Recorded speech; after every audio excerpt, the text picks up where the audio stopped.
আমরা আজকেও চলে আসলাম আমাদের দ্বিতীয় ভিডিওটি নিয়ে। আজকে সকাল থেকে মোটামুটি কি রান্না করলাম সেটুকুই তোমাদের সবাইকে দেখানোর চেষ্টা করব। আজকে সকালবেলায় করে নিয়েছিলাম সকালবেলায় পরোটা আর তরকারি। তা কড়াইয়ে ফোড়ন দিয়ে আমি আগে তরকারিটা করে নেব। তরকারি বলতে সিম্পল আলুর তরকারি করেছি, কারণ পটল, মিষ্টি কুমড়ো বা অন্য কিছু তরকারি আমার ছেলে ভালোবাসে না। সেজন্য সকালবেলা তরকারিটা আলুরই করে নিয়েছি। তোমার কালো জিরে আর শুকনো লঙ্কা তরকারিটা কিন্তু সবারই ভালো লাগে। তা নুন আর একটু হলুদ দিয়ে তরকারিটাকে একটু কষিয়ে নিয়েছি। কষিয়ে জল দিয়ে আমরা ঢেকে দেবো। একদম সিম্পল তরকারি, কোনো কিছুই না, এর মধ্যে আর অন্য কিছু যোগ করিনি। যাই হোক, দেখো এরপর দেখো কষানো হয়ে গেছে। এরপরে এর মধ্যে আমরা পরিমাণ মতো জল দিয়ে দেবো।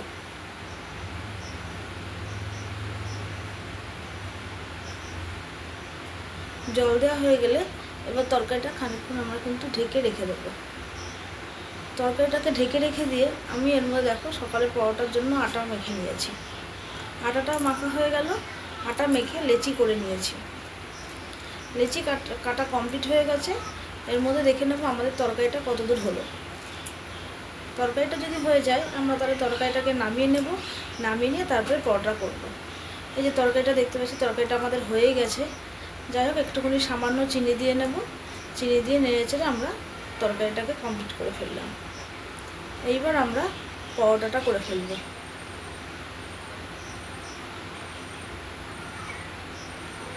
পরোটাগুলো দেখতেই পাচ্ছ, কয়েকটা পরোটা আমি আগেই বেলে নিয়েছি, এবার আবার বেলছি।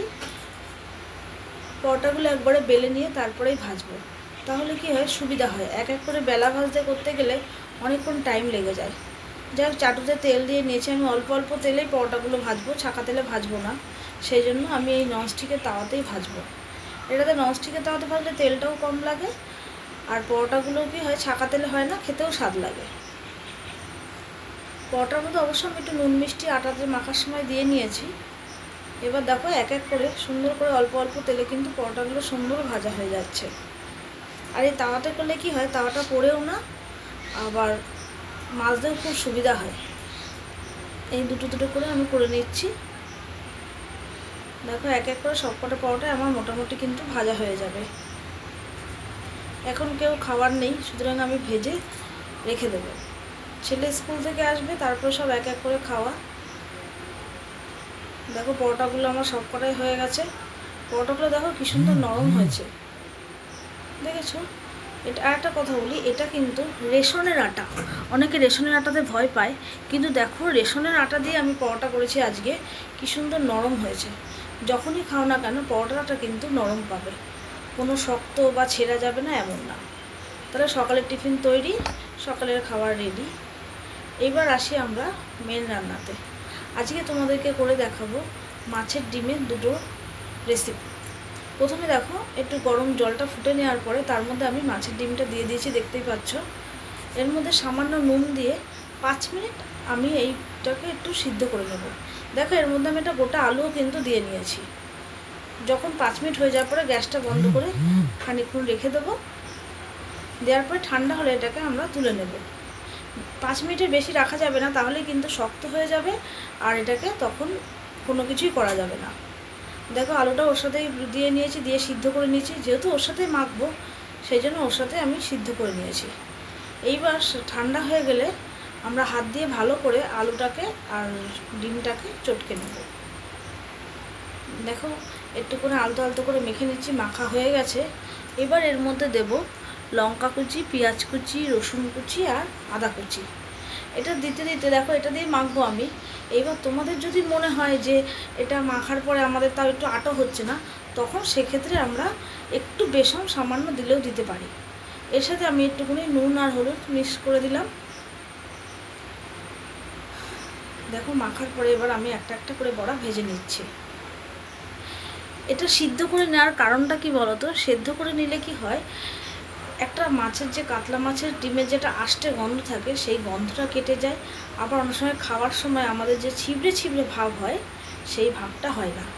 এটা অবশ্যই তোমরা ট্রাই করো, এটা কিন্তু খুব ভালো লাগবে খেতে। এবার এর মশলাটা তৈরি করে নিচ্ছি।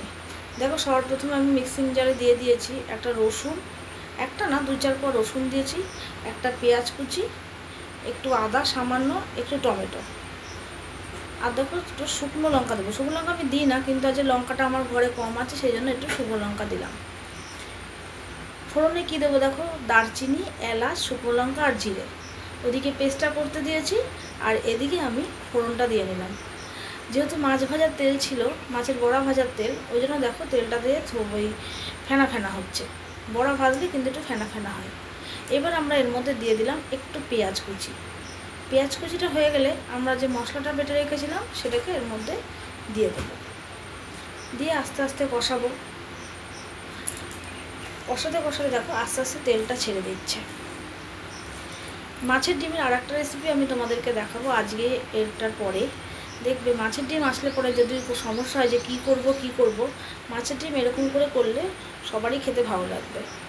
আর এই সিদ্ধ করে দিয়ে যদি করো তাহলে সত্যি কথা বলছি আষ্টে গন্ধটাও লাগবে না, আর আলু দেওয়াতে এটাতে কি হবে, বেশ নরম নরম একটা ভাব আসে।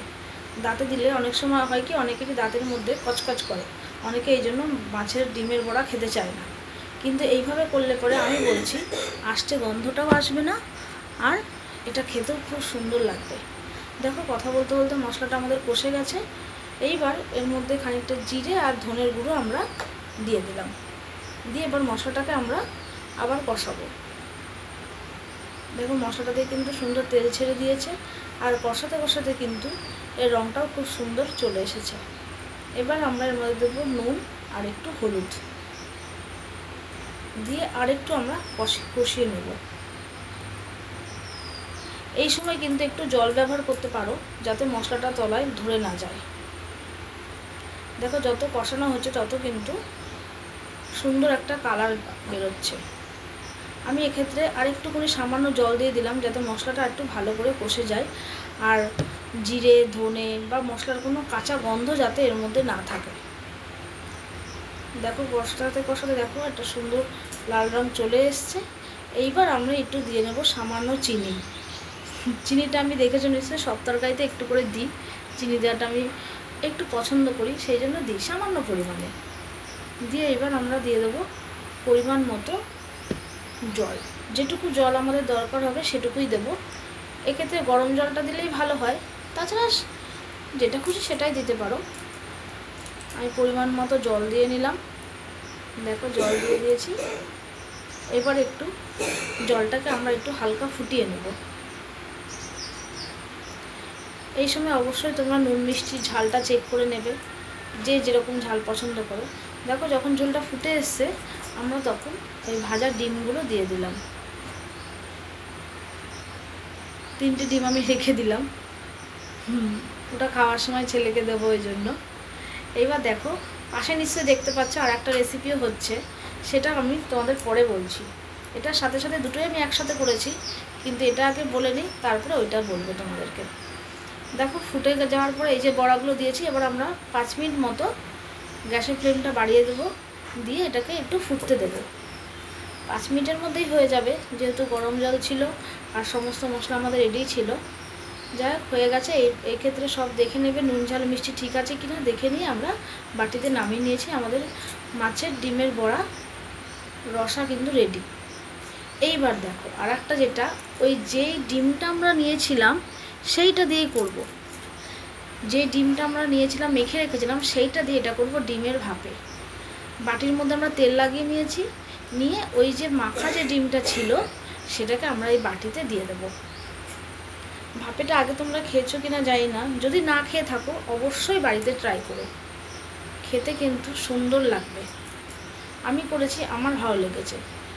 এটাতে তেলটা কিন্তু অবশ্যই একটু বেশি পরিমাণে দিতে হবে, কারণ তেলটা দিয়ে মেন, এটা তোমার রান্না বলো বা ভাপে বলো এটা দিয়েই হবে।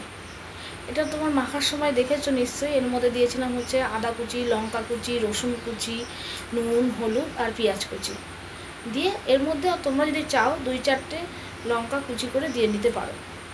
এইবার যেই পাত্রটার মধ্যে আমরা ভাপে বসাবো সেটাকে আমরা রেডি করে নিচ্ছি। দেখো এর মধ্যে জল দিয়ে বাড়িটা বসিয়ে দিলাম। এইবার একটা ঢাকনা দিয়ে এর উপরে আমরা শিলনোড়া চাপা দিয়ে দেবো।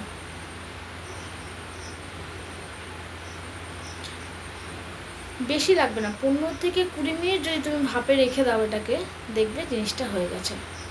আমার 20 মিনিট কমপ্লিট হয়ে গেছে, গ্যাসের ফ্লেম কমিয়ে দিলাম। এইবার দেখব, কমিয়ে দিইনি, আমি নিভিয়েই দিয়েছি অবশ্য। এবার দেখছি গরম হয়েছে কি না। গরম তো আছে, তাও গরম গরমে আমি দেখব চেক করে এটা কেমন হয়েছে। তোমরাও দেখো, শিলনোড়াটা নামিয়ে দিলাম। এইবার দেখো ঢাকনিটা খোলার পরে ওটা কীরকম হয়েছে। দেখেছো সুন্দর তেলটা কিন্তু সাইড দিয়ে দেখো ভেসে উঠেছে, তার মানে আমাদের ভাপাটা রেডি হয়ে গেছে। এইবার আমরা একটা চামচের সাহায্যে দেখে নেব ভেতরটা সিদ্ধ হয়েছে না কাঁচা আছে। দেখো চামচের গায়ে কিন্তু তেল উঠে এসছে, তার মানে এটা কমপ্লিট হয়ে গেছে। তার মানে আজকে আমরা দেখলাম মাছের ডিমের বড়ার রসা আর হচ্ছে মাছের ডিমের ভাপা। এই দুটো রেসিপি কিন্তু তোমরা বাড়িতে অবশ্যই চেষ্টা করতে পারো। রসাটা তো হয়, কিন্তু ভাপাটা মনে হয় না খুব একটা করা হয়, কিন্তু ভাপাটা খেয়ে দেখো। এর সাথে কাঁচা তেল দিয়ে লঙ্কা দিয়ে, আমি বলবো যদি কোনো দিন না খেয়ে থেকো, এটা খুবই সুন্দর লাগে খেতে। দেখো দেখতে পাচ্ছ কি সুন্দর ভেতরটা অবধি সুসিদ্ধ হয়ে গেছে, এর মধ্যে কোনো কাঁচা গন্ধ নেই। দেখো ভাপা তৈরি। এইবার আজকে আর প্লেট না, এবার তোমাদের দেখাচ্ছি যে এই যে ভাপা খেতে গেলে সুন্দর ভাতটা বেড়ে নাও, ভাপাটা নিয়ে নাও চামচ দিয়ে। দেখো কী সুন্দর, এত সুন্দর সুসিদ্ধ হয়েছে।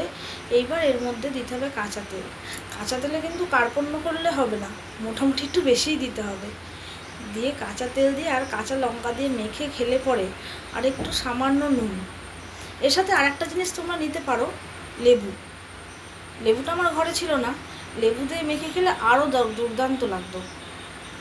যাদের মুখে অরুচি তাদেরকেও বলবো যদি এটা দিয়ে ভাত খায় অবশ্যই এক থালা ভাত উঠে যাবে। তাহলে আজকে আমাদের রান্না এই অবধি।